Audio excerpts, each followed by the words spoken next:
recording checkbox not checked. Hey guys, Start recording. Stop streaming checkbox checked. it's me here. We're gonna be looking at some more Notebook LM stuff, which is part 2. So I'm gonna go to my iPad. Okay, now. Speaker Labs video. YouTube. Selected. View. Notifications. It's view channel. Back. I'm gonna go to my channel here. Activity indicator in Notebook Notebook LM Stream Part 2. There we go. Video player button setting. Hides player controls. Live chat message input text field. I don't know why it took longer, so forget it. Oh no. Video player button less than next. Stop streaming checkbox checked. Okay, it still sounds like that. I don't know why. Start recording checkbox not Whatever. checked. Let's. Ops 31 downloads. File explorer. There we go. Untitled notebook 41 checked. Untitled notebook 40 checked. 56 of So we 173. left off on book 40. I want to see which one that is. Let me click Top start. 1. Welcome. Learn more. No, never mind. So I'll make sure someone joins. I will look. Let's start with 40. Here we go. Okay, so today we're going to take a deep dive into Name, something pause button alt. kind of Skip forward, interesting. pause button alt. We're going to be looking Speech at a mode off. YouTube creator named Sawyer Bourne. Yeah. And specifically, we're going to be looking at one of his videos that he posted just a couple days before Christmas in 2023. Interesting. And this was like a vlog-style update video. Okay. And I don't know about you, but when I saw this, I was like hooked from the first minute. Really? Yeah, he had me like leaning in, trying to figure out like what was going on with his Christmas plans. Yeah. Okay, that was actually kind of funny. You know what's really cool about these types of videos is that they're really short and informal. But they can tell you so much about like current trends, individual aspirations, and even about the culture surrounding content creation as a whole. Yeah, and it's like this little window into his life and his process. And as a viewer, you feel like you're getting this exclusive behind the scenes look. For sure. Right. Yeah, definitely. So like right off the bat, there were these two things that really stood out to me. So first he's talking about potential Christmas gifts. And he keeps mentioning these names, Elle and Moxie. Oh, yeah. What was that all about? I know, right? And he's being all mysterious about it. Oh, he was totally being cryptic.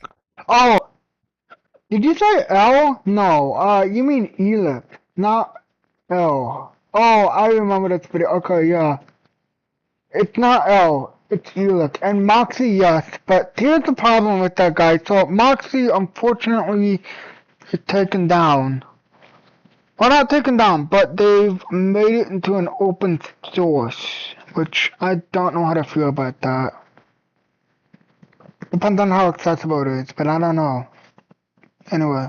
Like, is he being intentionally vague to like keep his audience in suspense? You know what? It wouldn't surprise me at all. Really? Yeah, because creators know that kind of mystery can be super effective at keeping people engaged. Oh, for sure. Like, you just got to know what he's talking about. Right. It makes you feel like you're part of some inside joke or, you know, something that others don't. Totally. And it totally works. Yeah. Like, I was instantly trying to figure out, like, who are Elle and Moxie? Right. Like, are these nicknames? Are they talking about a specific product or something? I know. Or, like, maybe it's a hint about an upcoming collaboration. Oh, These are real products. The robot that came out, well, Moxie, I think, came out in 2022. Expect live clip. I don't remember when she Comment came 1. out. Hope. Welcome. Learn more. Patty Mo. Alright, Welcome. no, alright. I don't know. that's a good one. Like, is he going to team up with another creator named Elle or Moxie? Who knows? No. It's the beauty of it. He doesn't tell you, you know, so it leaves you guessing. And it sparks all these conversations and theories in the comments section. Exactly. And that's smart, right? So smart. Because it's like he's encouraging his view and speculate. And that's how you build a community. Oh, 100%. It's all about engagement. Right. And at the end of the day, engagement is what drives a successful YouTube channel. Exactly. People need to be talking about it and coming back for more. So it's like he's taking this everyday thing, like deciding on Christmas gifts and turning it into this mini mystery. And it works. Right. Right. Totally. And it might not even be intentional, True. but it's brilliant. Yeah. Now, the other thing that really stuck out to me was that he had this 25 Days of Christmas video series that he'd been talking about for a while. Right. And in the video, he mentions that he got pretty far along with it, but then he hit a snag. Oh, yeah. Yeah, he was having trouble finding like the right electronics or something. And I got to say, it was a little disappointing. A little. Okay, maybe more than a little. Yeah. Because I was, They're animatronics, not electronics, and yes, that was actually that is true, because I did have some issues with that.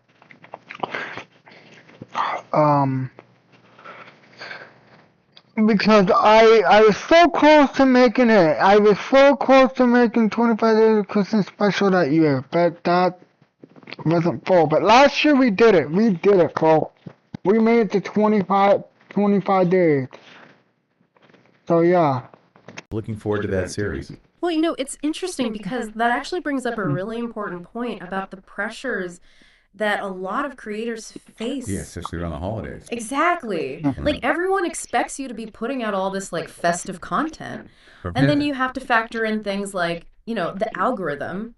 You know, it wants you to post consistently. Yeah. You know, you got to keep your audience engaged. And that can be really, really hard to balance with just everyday life. Oh, absolutely. You know, and then you throw in things like supply chain issues and burnout, and it just becomes overwhelming for a lot of these creators. And you can just hear it in his voice. You know, when he talks about it, he sounds tired, a little frustrated. And it's just a good reminder that these creators are real people with real lives. For sure. And they're just trying to make it work. Exactly. It's not all sunshine and rainbows and going viral. Right, exactly. There's a lot of hard work and pressure that goes into it. And I think that's something that we as viewers sometimes forget. Definitely. We just see the finished product. And we don't always think about all the stuff that happens behind the scenes. Yeah.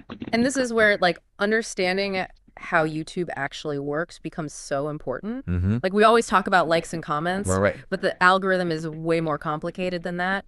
And it really does favor creators who post on a regular basis. So people like Sawyer are constantly facing this pressure to produce, to stay relevant, and to keep those views coming in. Yeah.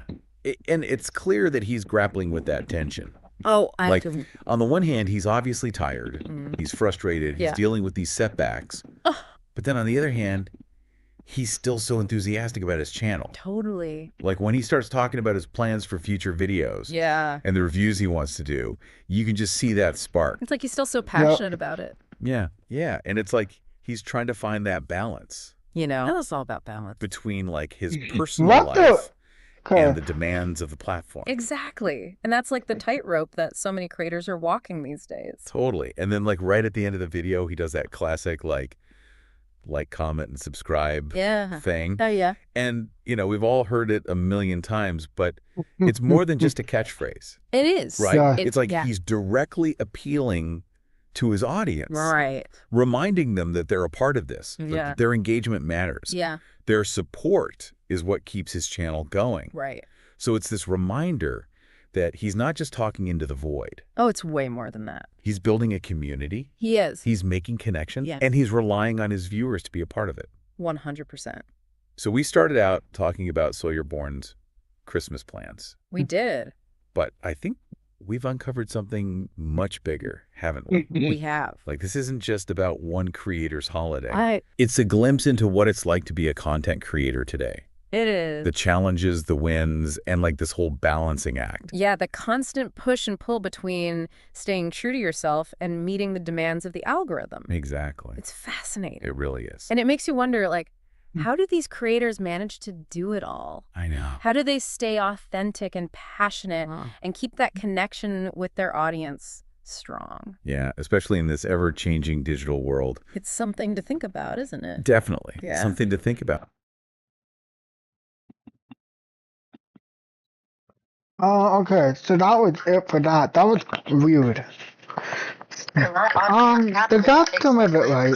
Set club top 1. Like the Open. part Welcome where to learn I. more. Emotes button. Okay, yeah. Like the part where I talked about, like, I was kind of frustrated. Speech mode talk. I was a little frustrated. Modes. File Explorer. Item. Untitled Notebook. 39. Check 57 of 170. Okay, now 139. Hey everyone, and welcome to another deep dive. Pane. Today we're going to be exploring a topic that Pop-up post window. unfortunately hits close to home for a lot of us. Yeah. Bullying and cyberbullying. What makes this Yes. one particularly interesting is we're going to be looking at a YouTube video that uses Littlest Pet Shop toys to depict a bullying scenario and its consequences. Oh, wow. So yeah, kind of an unconventional approach, to say the least. Yeah, definitely not what I would expect. So to help us unpack all this, we have an expert with us. It is a creative way to address a sensitive topic, for sure. Yeah. I'm very curious to see how effective this method is compared to more traditional approaches. Right. Yeah, it's definitely not what I expected. And the video just starts off pretty bluntly with the bullies using some pretty harsh language. Correct. Words like ugly, wimp, and even suggesting that the victim doesn't deserve to exist. Oh, that video, guys, was actually taken. So this is by a YouTuber called named Melt, and she made an LPS video called Real Life Bullies or whatever it's called. It was an LPS style video for those guys that don't know what LPS series. It's Littlest Pet Shop. It's one of these like bobblehead type figures. I don't know how you explain them, but it's weird. But I liked how it said that. I was floored by how direct it was. So do you think this type of language, while shocking, is a good way to grab attention, or could it be potentially harmful Harmful, definitely harmful. to viewers, It's a delicate balancing act. especially younger ones? On one hand, using such stark language can definitely shock viewers and highlight the harsh realities of bullying. Think of it like a wake-up call, forcing people to confront the severity of the issue. But we also have to consider the potential negative impact. Hearing those words could be triggering for those who've experienced similar situations. Yeah. And for some younger viewers, it might be their first exposure to such cruelty, potentially normalizing this type of language. Yeah, that's a really good point. I hadn't thought about it potentially normalizing that behavior. For Because younger you're AI. viewers, the video then shows the victim's emotional response to the bullying. And it's heartbreaking. She spirals into self-doubt, questioning her self-worth, and even having suicidal thoughts. Oh, wow. It's a really stark illustration of the devastating impact bullying can have, Yeah. especially on young minds. Absolutely. It really emphasizes how deeply bullying can affect someone's mental and emotional well-being. For a young person, their sense of self is still developing. Right. To have that sense of self attacked and diminished can be incredibly damaging. It can lead to feelings of isolation, worthlessness, and in some cases, as we see in this video, even suicidal thoughts. It's a reminder that bullying isn't just kids being kids. Yeah. It can have very serious and long-lasting consequences. And this is where it becomes so crucial to intervene and provide support. Yes. And speaking of support, the video introduces a supportive friend character who really stands out. Yes. She's a bright spot in all this darkness. She offers encouragement, reminds the victim of her self-worth, Yeah. and stresses the importance of open communication and seeking help. This character is so important because it demonstrates the power of positive peer support. Having someone who believes in you, Right. listens to you, and validates your feelings can make a world of difference, especially when you're feeling isolated and alone. It shows that even in the darkest of times, there is hope, and there are people who care. And it also shows the importance of speaking up. Both for the victim and for bystanders who might witness bullying. Absolutely. Silence can be incredibly damaging. It can make the victim feel like they're alone and that no one cares. Yeah. By speaking up, whether you're the victim or a witness, you're breaking that silence and taking a stand against bullying. Now, the video takes a really intense turn. It actually depicts the victim nearly attempting suicide. Oh, wow. I have to say, I was pretty shocked by that. It's not something you typically see in a video aimed at a younger audience. It's definitely a bold choice. And you're right. It's not something you typically see in this type of content. Yeah. Wow. But I think the creator is using this imagery to really drive home the severity of the situation. They're showing us, without any sugarcoating, just how desperate and hopeless a victim of bullying can feel. Yeah, it's a stark reminder of the potential consequences if bullying goes unchecked. Precisely. And I think it's a reminder that we need to take all signs of distress seriously, especially when it comes to young people. Sometimes those cries for help can be subtle or hidden. So it's important to be attuned to changes in behavior, mood, and even things like changes in social media activity. Speaking of which, the video also does a good job of illustrating the importance of intervention. The friend ultimately decides to tell the victim's mother about what's happening. Yes, this is a critical turning point in this story. It highlights the importance of involving trusted adults when dealing with a situation like this. The friend's decision really underscores the idea that you don't have to face this alone. There are people who can help. Exactly. It's a message we need to keep reinforcing, especially for young people who might be hesitant to reach out for help. Right. It's okay to ask for help. It's a sign of strength, not weakness. And the video doesn't stop there. It shows the victim's mother taking action by involving the school principal. This part is crucial because it shows that adults have a responsibility to intervene and create a safe environment for children. The video depicts a system where adults are responsive and take action to address the issue. It shows that bullying is not something to be swept under the rug or dismissed as just a phase. It also shows that there are consequences for the bully's actions. In this case, they're suspended from school. Right. And this element of accountability is essential. By showing that bullying has real-world consequences, the video sends a clear message that this type of behavior is unacceptable and will not be tolerated. It also shows that there are systems in place to protect victims and hold perpetrators accountable. Exactly. It's a reminder that we have resources and mechanisms to address bullying both within the school system and in the wider community. And, I think this video is a great starting point for conversation about bullying and the complexities involved. It's not just about the victims and the bullies.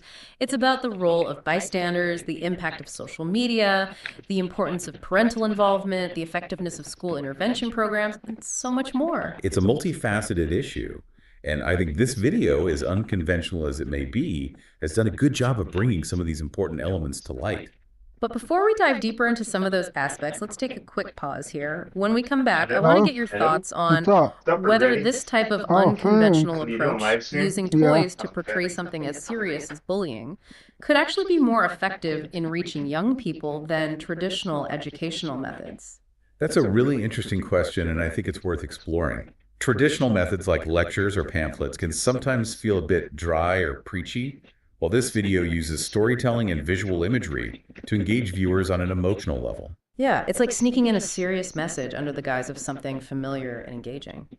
We'll get into all of that and more when we return for part 2 of this deep dive. Welcome back.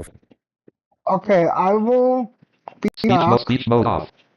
I'm gonna be on Speech dinner right mode now, off. but I will be back. Downloads. File ops 31.0. Ops start. I will Audio be mixer back. with mute desktop audio checkbox not volume slider for Give me desktop a properties second for here. mute mix / O checkbox not space checked. Bits and Bobs demo checkbox not checked 7 of 24.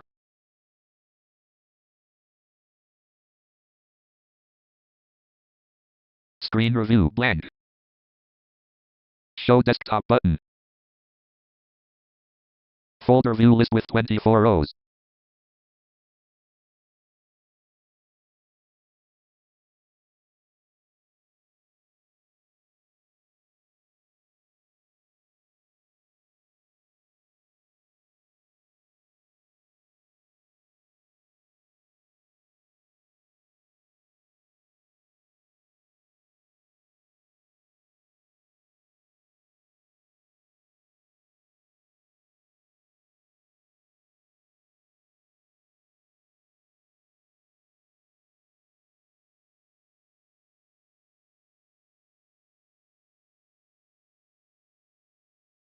New notification from Outlook. New. Neil Ewers via groups.io. Read. BT Speak support. What are the power requirements for powered hubs on the BT Speak? Dean. This is interesting because the hub works when I plug it into my Windows desktop computer. So if I have a powered hub and I plug the fixed USB-C cable into the BT Speak, shouldn't it charge? Just wanting to make sure. Neil from BT Speak at ... actions. 1 of 1 window.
New notification from Outlook. New. Stephen Clower via groups.io. Re. BT Speak support. What are the power requirements for powered hubs on the BT Speak? Hi Neil. I find that I have to connect my BT Speak to my computer before powering it on if I want to charge while connected. You can verify whether it's charging by pressing O chord. B for battery status or .3-4-8 chord after the BT Speak is on.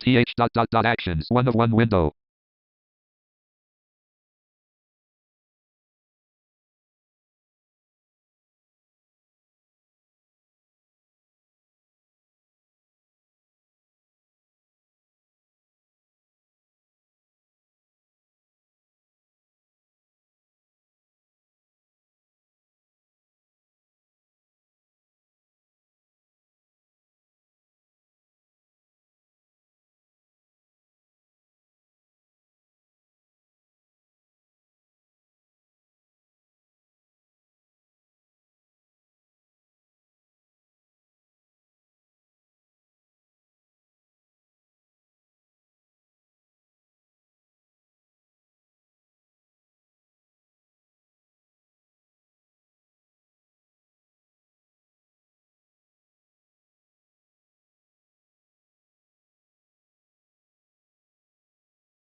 New notification from Lenovo Vantage. Is your battery charged in safe manner? Turn on overnight battery charging optimization to prevent battery overheating and swelling. Picture actions 1 of 1 window.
New notification from Outlook. New. The Catman John Charnecki via groups.io. BT Speak support the welcome screen help. After I left the last message I went and turned off every Bluetooth device in the house that the unit could grab, and I still get the same problem when I turn the unit on. It boots up and then beeps twice and then just sits there. It doesn't talk. Actions. 1 of 1 window.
Volume slider for mix/O. Slider mute mix/O checkbox checked.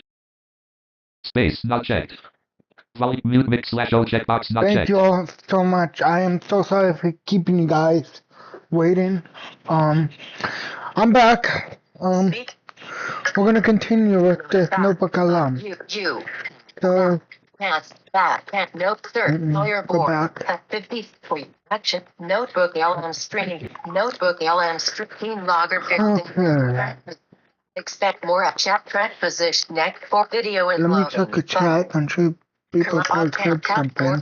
Live clip set quote top 1. Open collapse auto tap more action. Did pause button.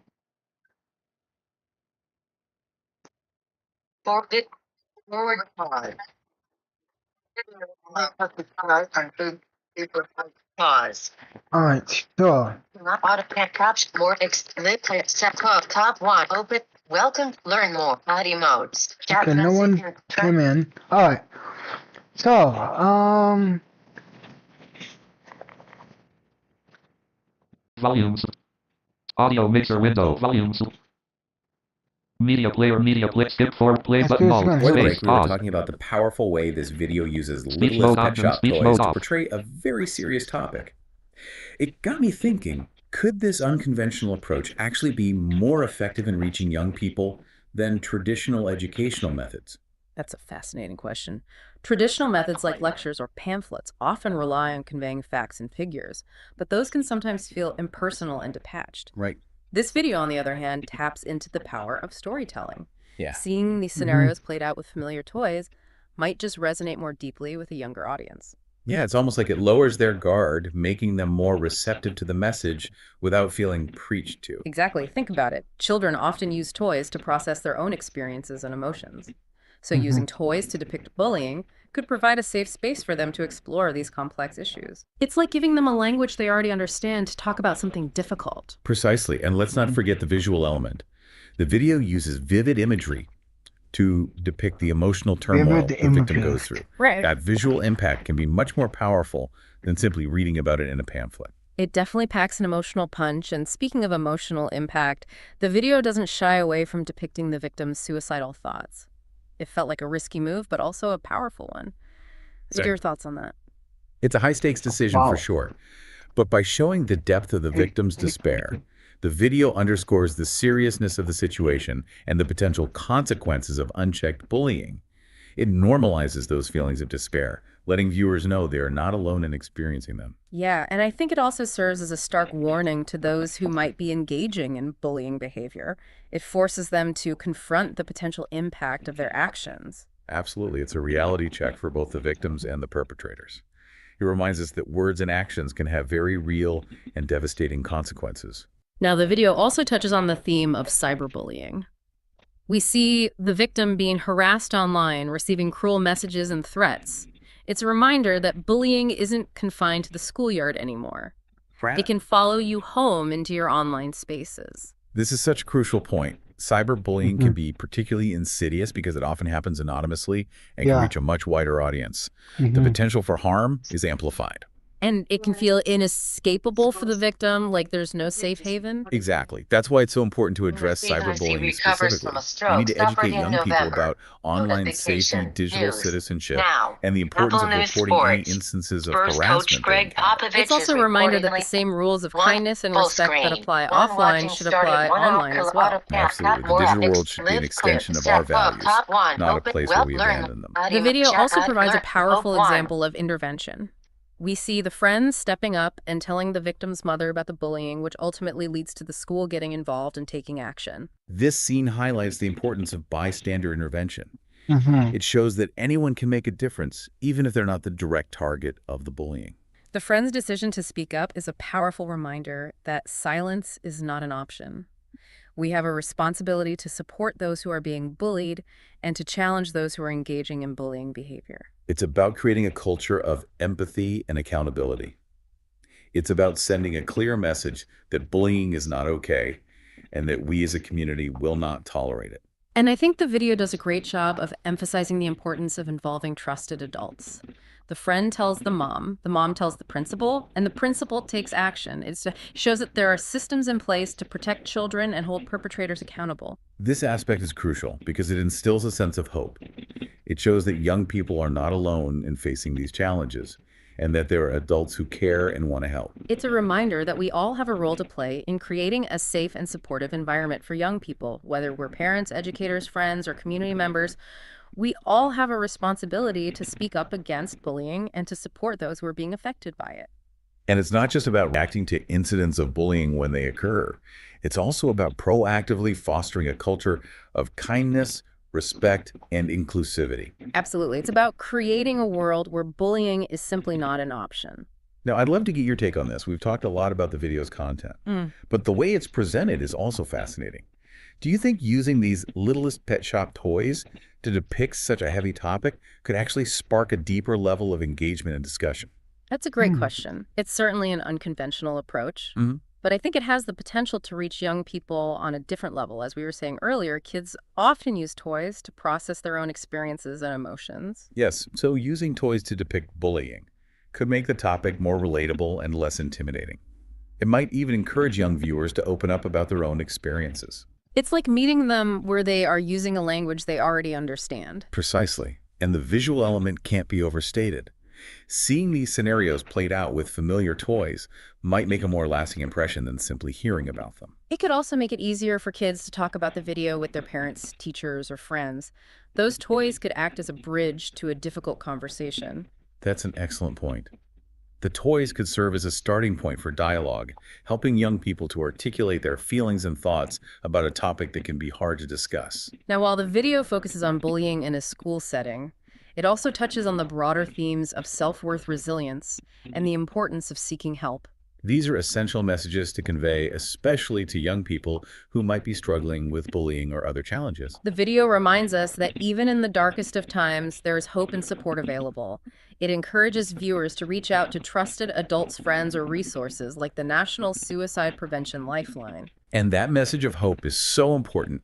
It reminds us that we are not alone in our struggles, and that there are people who care and want to help. It's a reminder that we all have the power to make a difference in our own lives and in the lives of others. Absolutely. So while this video might be unconventional in its approach, it's undeniably powerful in its message. It sparks important conversations about bullying self-worth and the importance of creating a supportive community. And it leaves us with some thought-provoking questions about how we can use creative approaches to tackle sensitive topics and empower young people to speak up and seek help. It's a reminder that even the simplest tools like toys can be used to convey complex ideas and inspire positive change. Well, as we wrap up part 2 of this deep dive, I'm left wondering what other creative approaches could we use to tackle these tough issues and reach young people in meaningful ways? That's the million-dollar question. Isn't it perhaps we could explore using interactive games, animated stories, or even virtual reality experiences? The key is to meet young people where they are using mediums that are engaging and relatable to them. And to create a space for open dialogue, without judgment or shame. We'll explore more of these ideas when we come back for the final part of our deep dive. Welcome back to our deep dive into the world Wow. of Littlest Pet Shop and, the very real issue of bullying that it brings to light. Before the break, we were just discussing how this unconventional approach, using toys to tell such a powerful story, might be more effective at reaching young people than traditional methods. It got me thinking about all the other ways we can use creativity to tackle these sensitive topics Right. and engage young audiences in meaningful This ways. is a really exciting thought, isn't it? I mean, imagine the possibilities. We could be talking about interactive games where players have to make choices that impact the outcome of a bullying scenario, Right. helping them understand the consequences of their actions and the power of positive intervention. That's such a good idea. Yeah, it would be like a choose-your-own-adventure, but for navigating real-life social situations. Exactly. Or how about using animation? Animated stories can be so engaging for young people, and they allow us to explore complex emotions and experiences in a way that feels safe and accessible. Yeah, and plus animation can be really powerful for conveying subtle nuances in facial expressions and body language, which are often key indicators of bullying behavior. It could help kids learn to recognize those signs in real life. I'm also fascinated by the potential of virtual reality. Imagine a VR experience that puts you in the shoes of a bullying victim, Wow. allowing you to feel the emotional weight of their experience firsthand. It could be a game changer in terms of fostering empathy and understanding. That would be incredibly powerful. Yeah. Yeah, it could really help people who've never experienced bullying to grasp the profound impact it can have. And for those who have experienced bullying, it could be a safe space to process their own emotions and develop coping mechanisms. It's like using technology to create a bridge between different perspectives and experiences. Exactly. And who knows what other innovations are on the horizon. The key is to be open to exploring new and creative approaches, always keeping in mind that our goal is to reach young people in ways that are meaningful and impactful. It's about meeting them where they're speaking their language and using tools that resonate with their world. Absolutely. And remember, it's not just about the tools we use. It's about creating a culture where young people feel safe to speak up, to seek help, and to support each other. It's about fostering a sense of community and belonging where everyone feels valued and respected. And it's about empowering young people to be agents of change, to stand up against bullying and create a more positive and inclusive world. Well, on that inspiring note, I think it's time to wrap up this deep dive. We've covered a lot of ground today, from the power of unconventional storytelling to the potential of technology to create empathy and understanding. It's been a fascinating exploration. And I think the most important takeaway is that we all have a role to play in preventing bullying and creating a world where every young person feels safe, supported, and empowered. Absolutely. So, as we sign off, I want to leave you with this thought. What small step can you take today to make a difference in the fight against bullying? It could be something as simple as reaching out to a friend who might be struggling speaking up when you witness bullying behavior, or educating yourself about the resources available to support victims and their families. Remember, even the smallest actions can have a ripple effect together. We can create a world where bullying is no longer tolerated and where every young person can thrive. Thank you for joining us on this deep dive. Until next time, stay curious, stay engaged, and keep fighting for a better world. Wow. Alright, so that was a mouthful. Speech mode talk. Let's do another one here. The next one we're gonna do, I didn't say very Ops much in it because, 31.0.1. Profile. know. Untitled. See. Downloads. File explore. Untitled look. notebook. 39. Untitled notebook. 38. 38, here we go. Okay, so this one, Welcome back, everybody, for another Papa deep Post- dive. This time we're going to be looking at a review of the BT Speak Note Taker. Okay. And this one is really interesting because it's more than just your typical like spec sheet overview. It's really like a personal essay almost. Speech Yeah, mode, it is a speech little more mode off. personal. Speech Yeah, you mode get a deep. real sense for Speech mode talk. the reviewer's history with note takers Downloads, and file especially the export, Braille ops and Speak. 31.0. Ops know. 30. Right away, Mail, they Sawyer, start talking media about that. player, Yeah. media this player, device was volume, clearly butter, more beat, than skip just a forward, tool. pause Yeah, button, it's- all space, play. However, Speech mode on demand, speech mode off. To have a really special place in their heart. Absolutely. And they start by telling us all about the Braille and Speak, which is the sort of predecessor to the BT Speak and all the things that they used it for. Yeah, they use it for everything, it seems. Phone numbers, Yeah, phone numbers. journaling, taking notes. They even Right. listened to like library books that had been scanned in on it. Yeah, that's incredible. And it really made me realize how much freedom and independence a device like that can give somebody. Absolutely. And there's something really important about the fact that they use it. Oh, that's interesting. That's kind of cool. So it's like their own private little world. Exactly. Yeah. Right. That must have been really, really meaningful to have that sense of privacy and Yes, independence, I actually have. especially, as a young person. Absolutely. Yeah. Especially when you're, during those formative years as a child and a teenager, Mhm. like, wanting to figure yourself out. That private space is really important. Yeah, it makes you think about how technology can be tied to our identity. Yeah, that's great. It's a tool. It's part of who we are sometimes. Exactly. And then, of course, the sad day came when their beloved Braille and Speak stopped working. Oh, yeah. And it's very clear in the review that they really, felt a sense of loss. Like losing an old friend. Yeah, it was like losing a friend. And they did try other devices. They mentioned trying the PAC Mayday and the L Braille. Oh, okay. But nothing could quite replicate the feeling. Yeah. They were looking for something really specific, weren't they? They were looking for that same feeling, not just a device with a list of features. Right. It's Yeah, interesting. And then almost like fate, they hear an interview with Dean Blasey, who is actually the creator of the Braille and Speak. Wow. And he's working on this new device, the BT Speak. That's Which- wild. It's like it was which just came out back in 2023. So, I know, last year. And I got that for Christmas last year too. So, yeah. meant to be. You really get the sense from the reviewer that this was like, the tech gods were smiling down on them. Right. Uh, Yeah, they yep. were waiting for this. They had been searching for so long, and then suddenly here it is. Open. Yeah, so Welcome they to get this Learn More, BT Speak, Mighty and Mouse. Live chat they message started with input. the basic model. The BT Speak Basic. And even something as simple as how it arrives, they were expecting it by UPS, but it came by regular mail. Yeah, and they mentioned that even that little detail just added to the anticipation. I can imagine. Yeah, it's like, what is this going to be? What is this? And then they get it and they open it and it's got that small size and that familiar feel, And that Braille input, the accurate Braille input. Yes, they mentioned they're a really fast Braille typist and having accurate Braille input is really important. Huge. Yeah, and so many devices just can't keep up. They can't keep up, and it's incredibly frustrating, I bet. when you're, used to typing at a certain speed and the device is sort of lagging behind. It's not a good experience. So it sounds like already ticking a lot of the right boxes. It's kind of bringing back that Braille and Speak experience. It really seems that way. Yeah. So what about the hardware? What makes the BT Speak stand out? What are we working with here? Well, it's actually pretty remarkable how much they've managed to pack into such a compact device. I mean, for a start, you've got your USB-C port, Wi-Fi, Bluetooth, micro SD slot speakers, Yeah. even HDMI. They really went all out, huh? They really did. Like they thought of everything. Did they mention anything about the lack of a headphone jack? Because I know that's something that a lot of people are Actually, yeah, they do mention that. And in a way, they see it as a positive. Oh. Yeah, because what they explain is that by using a USB audio device, you're essentially bypassing the BT Speak's built-in audio hardware. Okay. And you're utilizing the quality of whatever you plug in. So if you have like a really nice DAT or amp, Right. you're going to get that benefit. It's like having a portable upgrade system.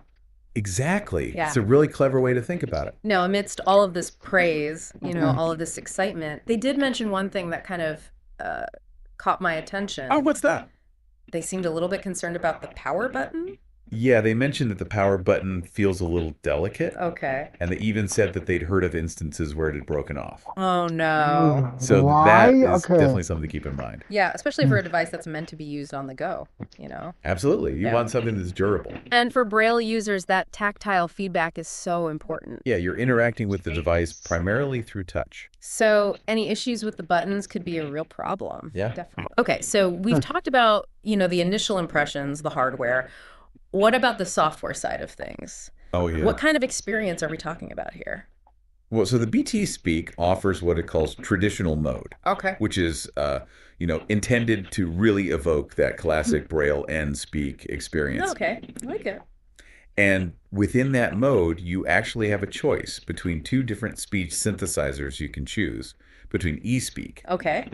and, for those who remember it fondly, Deck Talk. Deck Talk. I haven't heard that name in years. Yeah, it brings back memories, doesn't it? Oh, yeah. That classic robotic voice. So did they have a preference between those two? You know what? They actually ended up using both, Oh, really? which I thought was really interesting. Oh, that is interesting. They said they liked the speed of eSpeak, Okay. but they were also kind of drawn to that familiar cadence of Deck Talk. I get that's like comfort food. It is, yeah. And they actually mentioned that getting used to Deck Talk actually helped them better understand the nuances of eSpeak. Oh, that's fascinating. So it's like their brain was making connections between the two voices. It's like cross-training for speech synthesizers. Exactly. Yeah. It's amazing. Yeah. So, speaking of adapting and kind of embracing new things, let's talk about the BT Speak Pro model. Okay. Because, as I mentioned before, the reviewers started with the basic model, Right. but then they decided to upgrade to the Pro. This is where things get interesting. This is where things get really interesting. So what was it about the Pro that made them make that jump? Well, the key difference with the Pro is that it includes a full Linux desktop environment. Wow. So you can imagine you have the simplicity of that traditional mode, Right. but then you can also switch over to a full-fledged computer interface whenever you need to. So it's like having two devices in one. Exactly. That's pretty amazing. It opens up so many possibilities. Did they mention Uh-huh. anything about the process of going from the basic to the Pro? They did. Yeah. Yeah, and they were actually very impressed with how the company handled it Oh. because they actually What received the the- Pro model before sending back their basic model. Oh, wow. So they were never without a device. That's really good customer service. Did I Yeah, just it's feel like above and a beyond. Okay, so they've got hole or this powerful something? Pro model now with this dual mode system. I'm dying to know what they actually did with it. I know, me too. Did they embrace the Linux desktop, or were they kind of more comfortable sticking with that traditional mode? Well, that's a great question, and that's what we'll be delving into in the next part of our deep dive. Okay, stay tuned, everybody. We'll be right back after a short break. All right, so we're back, and last time we left off, our reviewer had just gotten their hands on the BT Speak Pro, Yeah. this really intriguing device with, that traditional note taker experience. But then it's also got this full Linux desktop environment built into it. Right. It's kind of a wild combination. It is. So I'm really curious to hear how they navigated that, that dual mode system. Yeah. So it seems like they were really able to seamlessly switch between the two. Yeah. Like they could be in the traditional editor working on a document. Okay. And then they could just jump right over to the Linux desktop. And back and forth as needed. Wow, that's impressive. Yeah. It seems like it was very smooth. I imagine that would be such a huge productivity boost. Yeah. Especially for somebody who needs to access different kinds of applications or information. Oh, absolutely. Oh, I mean, think about like if you're in a meeting, yeah. you're taking notes using that familiar Braille keyboard, Right. and then you need to look up something online, Right. or you need to check your email. You don't have to pull out another device. You don't have to switch devices. You just jump right over to the desktop. That's amazing. Yeah. So I can Wow. definitely see how that would be a real game changer. Now, I do remember them mentioning that there were some battery concerns when they were using the desktop mode. Right. Yeah, they did talk about that. Did they find that to be like a major drawback? I mean, they definitely notice a difference. Yeah. They estimated they were getting about 4 hours of use in the desktop mode Okay. compared to like 10 hours in the traditional mode. Yeah, that is a pretty big difference. It's significant. So how did they deal with that? It seems like they just kind of adapted their usage patterns a little bit, Like if they knew they weren't going to be needing the desktop environment for a while, they would just restart the device. Oh, that's smart. Yeah, just to kind of conserve that battery life. So even though there was that difference in battery life, they still found the desktop mode to be valuable. Oh, yeah, absolutely. What were they using it for? So specifically, they mentioned using Google Chrome for web browsing, Okay. and then Thunderbird for email. Interesting. And I remember they even said they preferred using those applications on the BT Speak Pro compared to like their iOS devices. Yeah, I thought that was really fascinating. That says a lot. It does. It makes you wonder, you know, how much thought and care went into designing that desktop experience. For Braille users, right? It's clearly not an afterthought. Yeah, it's like they really put a lot of effort into making sure it was accessible and usable. Yeah. You know, Yes. this kind of makes me think about how assistive technology is often at the forefront of innovation. Mhm. Yeah, that's a good point. Like you think about features that were originally designed for accessibility, Yeah. and then they end up becoming mainstream. Absolutely. I mean, closed captions are a perfect example. Right. You know, Closed originally cap- designed for people who are deaf or hard of hearing. Yeah. But now, Yep. I mean, almost everybody uses them at some point. And even voice assistants, you know, I Yeah. use those all the time. And that was originally designed to help people with disabilities.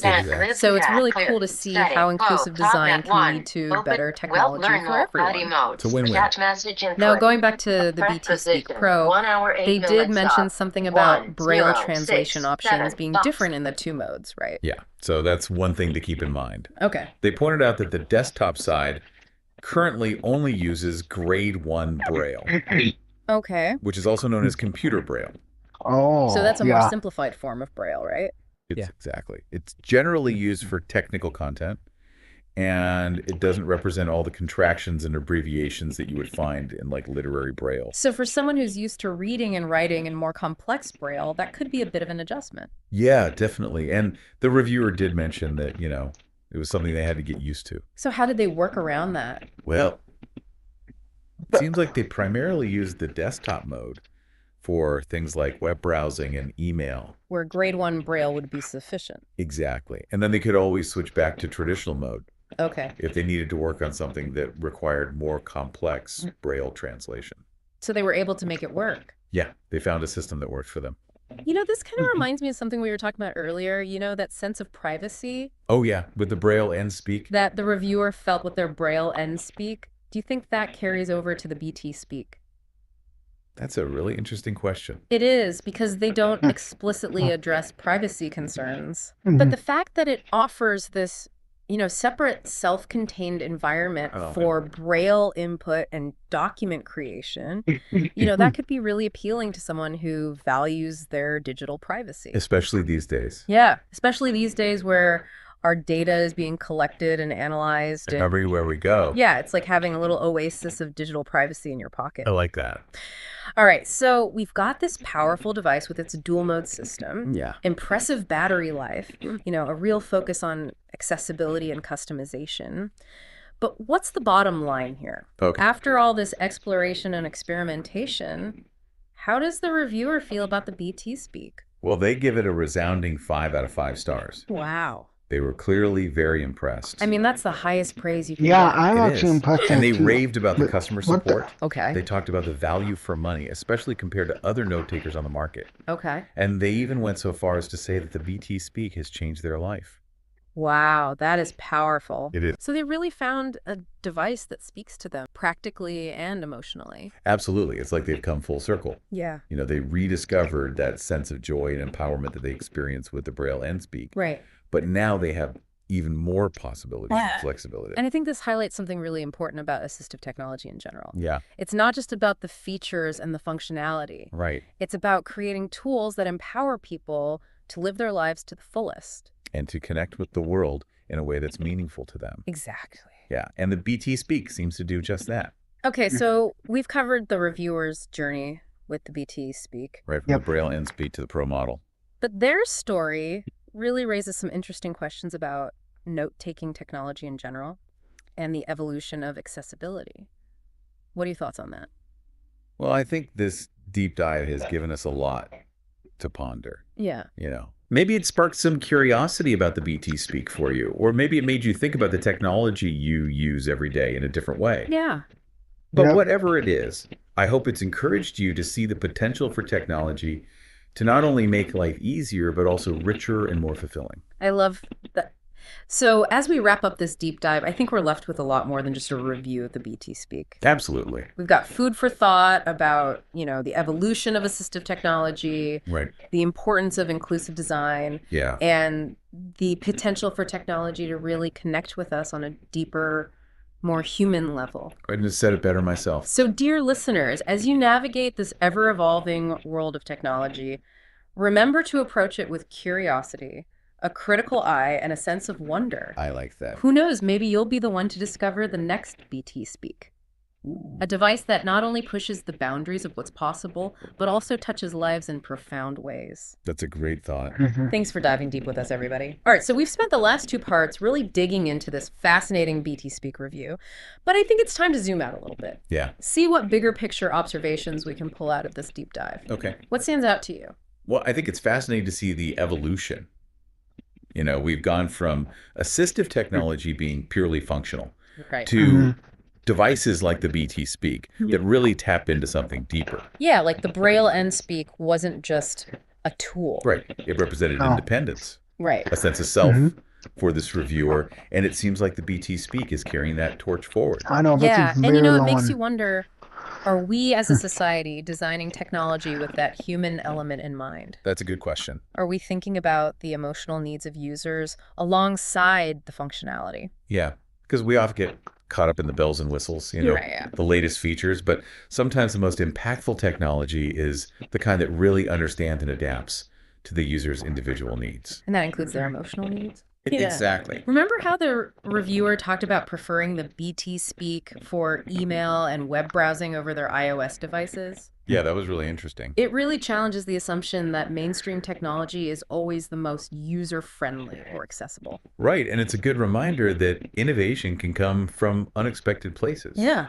And sometimes assistive technology leads the way in terms of intuitive design and user experience. Absolutely. And that brings up another interesting point. The reviewer specifically mentioned that they believe the BT Speak could be beneficial for anyone. Not just Braille readers. Yeah, exactly. Yeah. What does that tell us about the potential of assistive technology to have broader applications?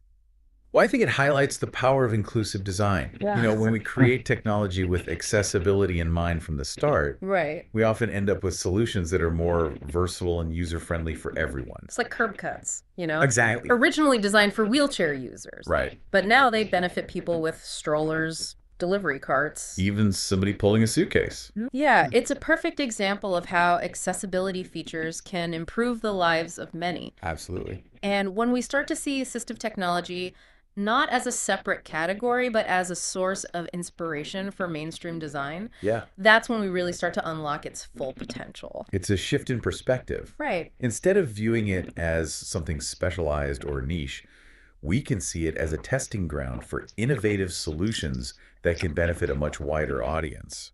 And who knows, maybe the next big breakthrough in smartphone design will be inspired by a feature that was originally designed for people with visual impairments. That would be amazing. So as we wrap up this deep dive, I think we're left with a lot more than just a review of the BT Speak. Yeah, we've got a lot to think about. We've got food for thought about the evolution of assistive technology, Right? the importance of inclusive design, and the potential for technology to connect with us on a deeper, more human level. Well said. Maybe this deep dive has sparked an idea for a future invention, or simply a new way of looking at the technology in your life. Whatever it is, we hope you've enjoyed exploring these ideas with us. Thanks for joining us. Thanks for diving deep with us, everyone. Yeah, okay, so that was actually pretty cool. So the next one I'm going to show, Speech mode beats. Speech mode talk. Downloads. File Explorer. View list. A long time ago grouping expanded. That Untitled was- Notebook. 38. Untitled Notebook. 37. here's Check fif- 37, here's the next one. I'm going to give a commentary. If Hey it's, everyone, welcome back for another Pane. deep Media dive. player Excited to with be here. repeat. Skip Today forward. we're looking Pause at button 7 mode. little words. Speech mode on demand. Speech Ooh, mode yeah, off. I've heard of Yeah. that one. It's one of those word games, Yeah. 7 clues, Okay. 7 mystery words, All right. and then like 20 groups What of the- letters. Interesting. You got to try and like combine those letter groups to solve those clues. I see. Sounds fun. It is. It can be quite challenging, I bet. but it's really easy to pick up and learn. Gotcha. And so today we're going to be using feedback that we found on Applevis, which is a website that's all about accessibility for people who are blind and low vision. Okay, great. Yeah, so we're going to get like a lot of firsthand perspectives from users of the app. Awesome. So what's the consensus? Is it a good app, accessibility-wise? Well, that's the interesting part. Oh. So initially, the app got a ton of praise, especially from folks who were using VoiceOver on iOS. No, so it was like a winner right out of the gate. Right, and people were saying things like it was their favorite games, they're playing daily. Wow, that's dedication. They even bought all the puzzle packs. Really? Yeah, just to like support the developers. That says a lot, right? Like when an app is so good, so accessible, that you're willing to go above and beyond. Yes, exactly. Right, exactly. So it's working well. So they must have done something right. What was it about the app that made it so accessible? Well, the developers had clearly put a lot of thought into how the app worked for people using VoiceOver. Okay. So, for example, all the button labels were super clear. Oh, that's important. Yeah, navigation was really easy. Nice. And then the app also kept track of which puzzles you'd already solved. Makes sense. So it sounds like a really good experience. It does. It does. So what happened? Well, there was a turning point. Oh, boy. They released this major update Okay. that was supposed to create one unified version of the app for both iOS and Android. Oh, I see. So like one build for everybody. Right, exactly. Sounds good in theory. It's streamlined things. One app, Reach more people. double the audience. You'd think it'd be a win-win. You would think. But this is where things started to get a little controversial. Uh-oh. What went wrong? Well, after this update, a lot of users, especially those who are relying on VoiceOver, Okay. started reporting all these issues with the app. Oh, no. Like, what kind of issues? Like, one of the biggest things was lag. Oh, so the app was slow or something. Yeah, especially when people were trying to, like, do those quick swipes Okay. to navigate around. Right. And you can imagine how frustrating that would be. Yeah, totally. Especially if you're using a screen reader, you rely on the quick feedback. Right. And it's almost like, imagine you're trying to have a conversation, Yeah. but the other person keeps pausing every few words. Ooh, that would drive me crazy. Right. It makes it so hard to follow. Yeah, it totally breaks the flow. Exactly. So lag was a big one. Anything else? Yeah, so not only was there lag, but there were also issues with navigation in general. Oh, like it became harder to get around the app. Right, and specifically, people were saying they couldn't use the VoiceOver rotor anymore to read things letter by letter. That's not good. And then to make matters worse, the update also introduced a bunch of new gestures, Oh, which sounds fine, except these gestures were, yeah. they were really tricky to use, they were slow, and they weren't documented very well. Oh, so it's like they threw in these new controls without explaining how to use them properly. Right, exactly. Yeah. And so it just made the whole experience really clunky. Wow, so they kind of took a step back in terms of accessibility, it sounds like. They did, and there was one more issue. Oh no, there's more. That was probably the biggest one of all. Okay, I'm listening. This update basically made the app unusable for people who rely on Braille displays or Bluetooth keyboards. Oh wow, so it's not just screen reader users that were affected. Right, exactly. Yeah. And so to understand this, we need to think about how these devices work. Okay, explain it to me. So these assistive technologies, they don't interact with the app in the same way that a screen reader does. They rely on a different kind of interface. Got it. And this new design Wait, did I hear someone talk in the completely background failed on to take that? that into account. So it's like they were so focused on making it work for VoiceOver that they forgot about other users. Right. And it's really important to remember that accessibility is not one size fits all. You got that right. The disability community is diverse. Absolutely. People use a lot of different assistive technologies. True, true. And the needs of folks who use Braille displays are different from the needs of folks who use screen readers. For sure. Everyone's got their own preferences and ways of interacting with technology. Right. So you can imagine, for someone who relies on a Braille display, having their primary way of interacting with the digital world taken away. That must have been really frustrating. It was. And people went from this daily joy of playing this game to feeling totally locked out. Oh man, that's heartbreaking. And it highlighted a really important point. Which is? Designing for accessibility doesn't mean just checking a box. I agree. It's really about understanding What and the- accommodating that Did it whole just- spectrum of user needs. Right. It's about making sure everyone can participate, not just a select few. Exactly. So we've got this situation now where we've got all these unhappy users feeling excluded from their favorite word game.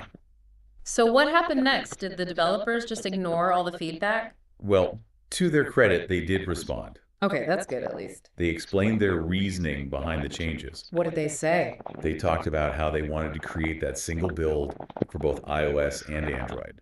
Okay, so that was their main goal. And they even mentioned that they had hired an accessibility consultant Interesting. to try and make the new version as close to the voiceover experience as possible. So they were aware of accessibility, at least to some extent. Seems that way, right? Yeah, hiring a consultant shows that they were at least trying to make it work. It does. It does. And they also promised that they would release updates to address some of the specific problems that people had raised. Like what? So one of the things they wanted to do was add phonetic word pronunciation for letters. Oh, I see. So it's like the app would spell things out letter. Makes sense? Make it a little easier to understand for people who are using screen readers. Yeah, that's a good step. And they also wanted to improve that two-finger swipe functionality. Oh, right. The one that was so clunky and slow. Exactly. So they were trying to make things better. It sounds like they were taking the feedback seriously. They were, but the big question is, Yeah. were these efforts enough to win back those frustrated users? Ooh, good question. I guess we'll have to find out. We will. Stay tuned. We'll talk about that and more after the break. Sounds good. Well, it's a mixed bag, so you'd think that, developers responding and like make people Wait, am I hearing like a car sound effect or something in the background? Weird. Okay. happy, right? Makes sense. But even with all that effort, a lot of users were still really unhappy. That's interesting. Why do you think that is? Well, I think part of it Yeah, was I hear a car sound in the background. just like the emotional impact, Oh, imagine you're used to like relaxing with this game every day as part of your routine. Yeah. And then suddenly you can't even play it anymore. Yeah, that'd be really frustrating. Exactly. And one user actually said they use the app as an example now of how an app can be designed to work well with VoiceOver, but totally fail for someone using a Braille display. Oh, wow. Yeah, that's a really good point. It kind of brings us to like this bigger issue, Okay, what's that? The challenge of creating apps that are truly accessible across different platforms. Oh, I see. So because they were trying to make one app that worked for both iOS and Android. Right. That's where things got tricky. Okay, so it sounds like that single build approach, even though it might seem efficient, it can actually create some unforeseen barriers. Yeah. It's almost like trying What to, I don't know, the fit a heck square was that? peg in a round hole. Ooh, yeah, good analogy. You're kind of forcing things to work in a way that they're not really designed to. Yeah. And in this case, accessibility took a hit. So what could they have done differently? Well, I think one key thing is to involve users with different accessibility needs. Right. Throughout that whole design and development process. Oh, from the very beginning. Yeah. So, like, imagine if they had included people who use Braille displays in their testing, or, right from the start. Right. They might have caught these issues. Before it was too late. Exactly. Before they released the update to everybody. Yeah, it makes you think, was it really worth sacrificing that initial accessibility to try and push for that single build approach? That's a tough question. Yeah. And it really highlights the need for like stronger accessibility guidelines. Oh, interesting. Out there in the app development world, Yeah. It's not enough to just kind of think about accessibility as like an afterthought. It needs to be deeply integrated into like every stage of the process. You're saying it needs to be baked in from the very beginning. Yeah. From the moment they start thinking about the app. So this deep dive, it's been really interesting. I know, right? We started out celebrating a success story. But then we kind of uncovered some like pretty complex issues along the way. Yeah, it's not always black and white, is it? It's not. And it shows that even with the best intentions, updates can have these unintended consequences. Absolutely. And it underlines like the fact that accessibility is ongoing work. It's not like you just do it once and then you're done. Right. It's a constant process of Item learning and improving and adapting. As technology keeps changing. Exactly. And as user needs change as well. So we've talked a lot about the specifics of this app. We have. But I'm curious, like for the listener, why should they care? Oh, that's a good question. So this might seem like it's just about one game. Right. But it actually has implications for like everything, Oh, interesting. Like, what do you mean? Well, it kind of illustrates these broader challenges and opportunities that we're facing as a society, as we try to create this digitally inclusive world. I see. So it's bigger than just this one app. Media Yeah, player. it's about making Media sure player window. Pause that button all. technology is PCTRL accessible plus to T. everyone, no matter what. it's easy to think of accessibility as like a niche concern, but it really does affect all of us, whether we personally experience disability or not. Because we all benefit when things are designed to be inclusive. So thinking beyond this app then, Yeah. what can developers, what can companies do to avoid these kinds of accessibility pitfalls? Well, I think this situation highlights a few key things. Okay, let's hear it. So, first of all, prioritize those native accessibility features whenever you can. Native accessibility features, okay. So that means like the features that are built into the operating system itself. iOS has its own set of accessibility features. Android has its own. Yeah. And they work really well, you know? They do. When you're working within those ecosystems. So you're saying, like, even though cross-platform development can be appealing, Yeah. it can sometimes create problems. Yeah, because you might run into compatibility issues with different assistive technologies. So it's about finding that balance, right? Yeah. Between reaching a wider audience, Yeah. but also making sure that no one gets left behind. You got it. And then the second thing is engage with the disability community early on. Oh, that's so important. Yeah, involve people with disabilities in those design and testing phases. Right from the start. To make sure that, you know, those diverse needs are being considered from the get-go. So it's not just about making assumptions. Right, it's about actually bringing those lived experiences to the table. I love that.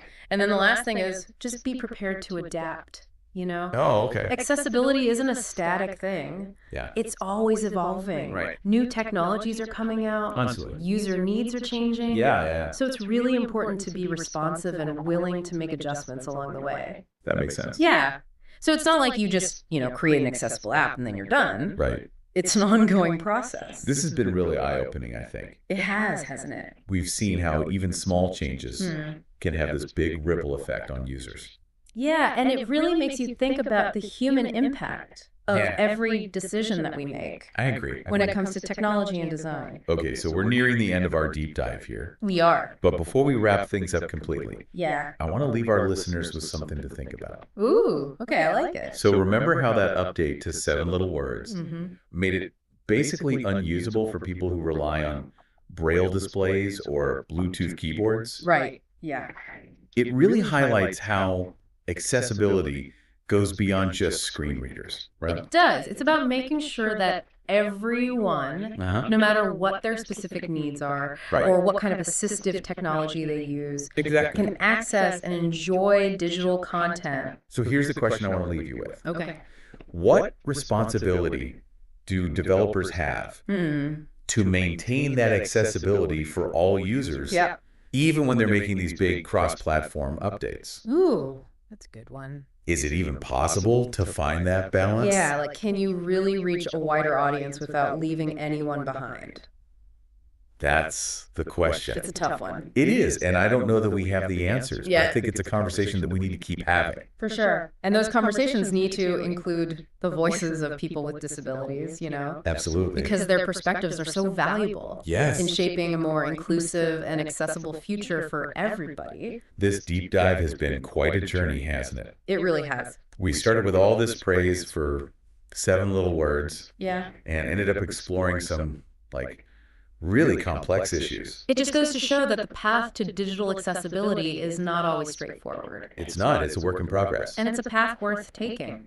You know, striving for accessibility, it benefits everybody. It does? Not just people with disabilities. Yeah. It encourages innovation, it expands markets, and it helps create a more equitable world. I love that. So to our listeners, as you go about your day, take a moment to consider the accessibility of the tools and platforms that you use. Yeah. Are they genuinely inclusive? That's a good question to ask. Do they allow everyone to participate fully? It's worth thinking about. And what can you do, even in your own little corner of the world, Yeah. to champion accessibility? Great point. It all starts with awareness. All right, well, on that note, I think we'll wrap things up. Sounds good. Thank you so much for joining us for this deep dive. It's been a pleasure. And we'll see you next time. Until then. You know, it makes you think, It right? does. Like, is there a way to sort of preserve those native accessibility features Yeah. while still making an app that works across different platforms? That's the $1,000,000 question, isn't it? It is. Like, maybe it's about, I don't know, Yeah. getting more creative with the solutions. Right. Or maybe it's even about, like, shifting our priorities as a society, Yeah, when it yeah. comes to technology development. That's a good point. It's tough, Yeah, but I think it's a conversation that we need to keep having. absolutely. And it's a conversation that needs to involve, like, everyone. Yes. Especially people with disabilities. Exactly. Because they're the ones who are using these technologies every day. Right. They know what works, they know what doesn't work. They're the experts. Yeah, they're the real experts. Well, I think this deep dive has been, really enlightening. It We has. started out with all this praise for this app, Mm-hmm.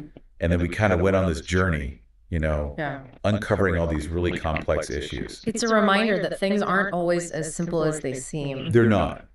And even with good intentions, Yeah. sometimes we end up creating these unintended consequences. Yeah, absolutely. And it just shows that the path towards digital accessibility is a journey, It is, it's ongoing. It's not a destination, it's something we have to keep working at.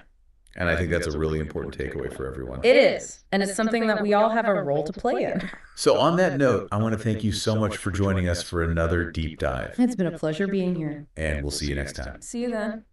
Bye, everyone. Play.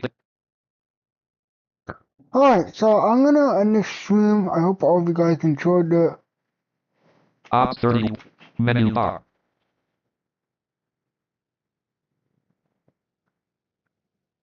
Media player 0. Downloads 5. Ops 31.0. Ops 31.0.1. Profile. Untitled. Scenes. Untitled. Mute mix. Property. Volume. Mute that. Property. Control. Settings. Studio. Config. Start. Start recording. Stop streaming.